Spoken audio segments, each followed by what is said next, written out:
waxanahay wahdiga dugsiyada waxanahay wanada macalinka waxanahay wahdiga dugsiyada waxanahay wanada macalinka waagi baryaba awbax laga waraabsho waagi baryaba awbax laga waraabsho waxaan ku warwaraynaa wadankiina wax wanaagsan daawadayaal maanta waxaan joognaa Wasaabs Public Secondary School waa iskoolkii foonfoogii aan ka baxay maanta muuqaalo fiican ayaan ka soo sameynaa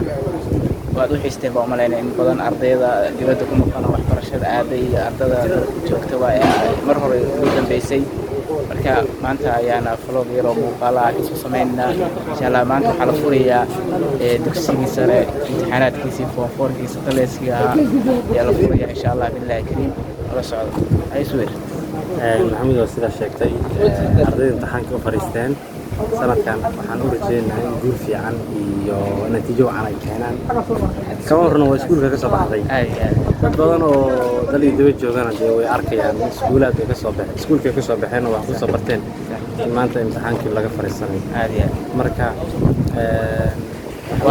waana iskoolka kaliya markii boosaaso laga furaayo maadaama uu magacii dawladdu ka fiirsado oo public uu yahay waa iskool kaliya laga furay imtixaanka imtixaanaadka gobolka Bariil halkan laga daafuraa haddana xagana laga qaybiyaa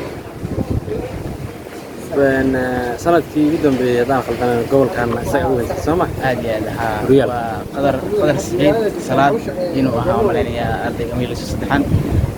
waa loodkii anaga naga dambeeyay anaga 2018 ka baxay isaga 2019 ka baxay waana 2020 ka ardayda ka baxay saaxiibayaal wali vlogii waa ku guda jirnaa hadeer saan horada ku sheegnay waa iskoolkii ayaan dib idin xasuusinaynaa muuqaalo qurux badan ayaan ka sameynaynaa dadka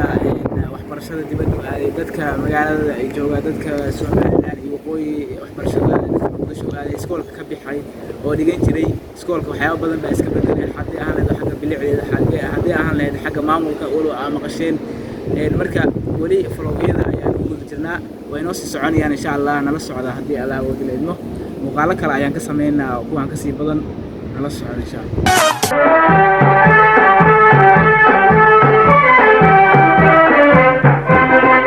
waxanahay wahdiga dugsiyada